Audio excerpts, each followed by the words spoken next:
Welcome back. Proper breathing is the most important life function that humans perform.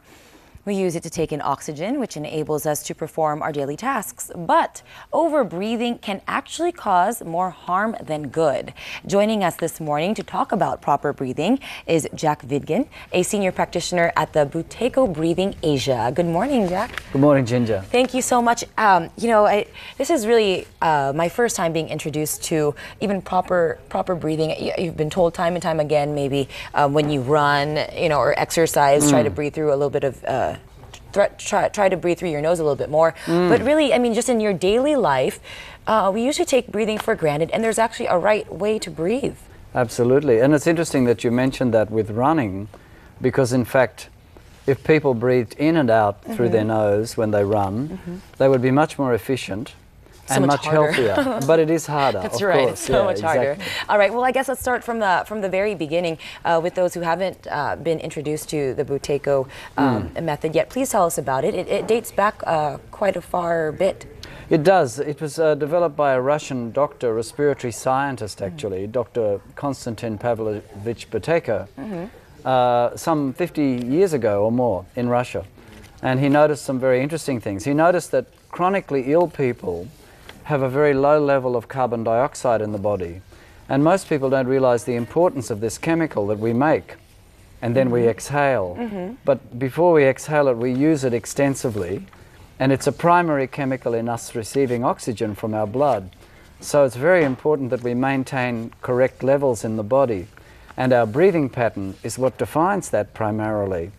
So he discovered that chronically ill people are low in have a deficit of carbon dioxide, and that by correcting the breathing, we can actually improve our levels of carbon dioxide and improve oxygenation and improve vessel constriction problems and the chemistry of the body. Were there specific diseases or illnesses that were in conjunction with a lower level? Well, there were some that he noticed very obviously. Conditions like asthma, sleep disorders, anxiety disorders, allergies, but heart conditions as well were very much related to breathing, and more so than people would realize. In fact, what I've realized after 17 years of teaching this is that there's very few conditions in the body that aren't in some way related to the way we breathe. So we can affect a lot of things, even for healthy people who want to have better sporting performance or some protection as they get older. It can be very useful. Well, this is a nice difference, so to say, because sometimes when you talk about living a healthier life, you talk about eating healthier. This is really something that you can practice quite regularly as much as you breathe. Well, we breathe all the time. We breathe all the time. And as a matter of fact, it's interesting that you should mention eating, because we all know nowadays that our diet is kind of important. Not everybody observes things about it, but at least they know. But we only eat 2 or 3 or 4 or 5 or 6 times a day. And actually, without eating, if you drink water, you can live for an incredibly long time, many weeks. But we breathe around 25,000 times a day. And if we don't breathe, we live for 10 minutes. So actually, breathing is a profoundly important part of our life, and we do take it for granted. And it can be adjusted, and if we become more conscious, and the program that I teach allows people to develop some exercises and some understanding so they can practice better breathing throughout the day, and then they can use the method in a more aggressive way to overcome specific symptoms. Okay, well, let's get it right into it then. I mean, only 1 out of 10 people really know how to breathe properly. Well, probably less. Maybe less. Actually, in this modern society where we're so pressured to have an unhealthy life. So how do we know that how do we know if we're that lucky few who fall within that percentage, or we really do need the help? And if we do need the help, what steps can we take? Well, firstly, all breathing for regular activities throughout the day and night should be in and out through the nose. Okay.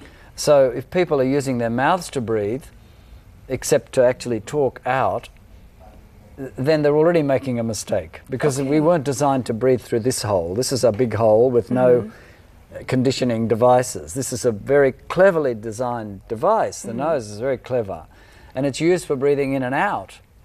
Do kids usually breathe more through their nose, or is that something that we kind of a healthy, learn to relaxed child when they're very young, would probably be more likely through the nose with less chest movement. Of course, we shouldn't move our chest when we're at rest at all. Nothing should move above the diaphragm. No shoulder lifting or chest lifting. But of course, if the child comes from a mother who's sufficiently stressed when she was bearing the child, it's quite possible the child's breathing could be affected as well. But generally, young children, it's true, would tend to breathe more through the nose.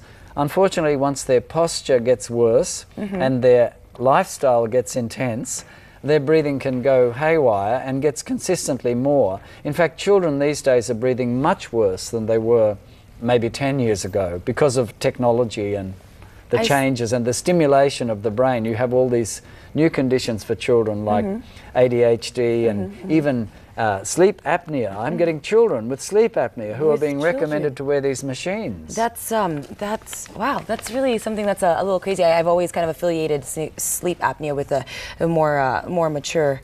It's happening with children now, and is it that simple though? I mean, do you just want to make a conscious effort to always breathe through your nose? Is it? No, well, it's not that simple, but that's a very basic thing, and not lifting the chest, and then knowing a lot of things about, you know, sleeping positions. For example, people don't realize that when you sleep prone, face up, it's a very bad position for breathing. It's not healthy, and we weren't designed to sleep that way, and so sleeping on the back is not healthy. And eating within hours of going to sleep is not healthy. It's never going to be healthy because... What's the best sleeping position? The best sleeping position would be the left side. With the left side, all right. And Dr. Buteyko did extensive research on this. And it's actually consistent with what we know. It's the emergency position. Yoga practitioners know that the left side is better. So it's definitely the best position. Is it all across the board? I mean, if you're male, if you're female, what ethnicity you come from, what your body structure is, pretty much all across the board, the proper way to breathe falls within certain guidelines. Is that pretty correct? much? That's the way it is. Okay. In fact, obviously there are factors in different cultures and in different humans of different size and age and background. Medical history that can all influence the breathing, but the point is that a human can influence their own breathing, and the technique that I teach allows people a structure to and an understanding that allows them to actually do that throughout life, and with some specific practices to address particular symptoms. You know, asthma, people who learn to breathe with asthma can reverse their asthma. Many conditions can be reversed. I mean, some of the symptoms that, you know, people may get if they're breathing incorrectly, like we see on the screen right now, lightheadedness, dizziness. Yeah, I mean, some of those things. How quickly will it take to have those symptoms go away if you're breathing properly? Extremely quickly, because they're really related to oxygen delivery. As soon as you start to reduce the breathing, you deliver more oxygen. Lightheadedness, dizziness, numbness, tiredness. They're very simply related primarily to ineffective oxygen delivery. Even memory delivery. loss. I mean, that's something that's interesting. I'm forgetting everything all the time. I'm breathing very incorrectly. All right, so tell us about the workshops that you teach, sir, and some of the things that you take on.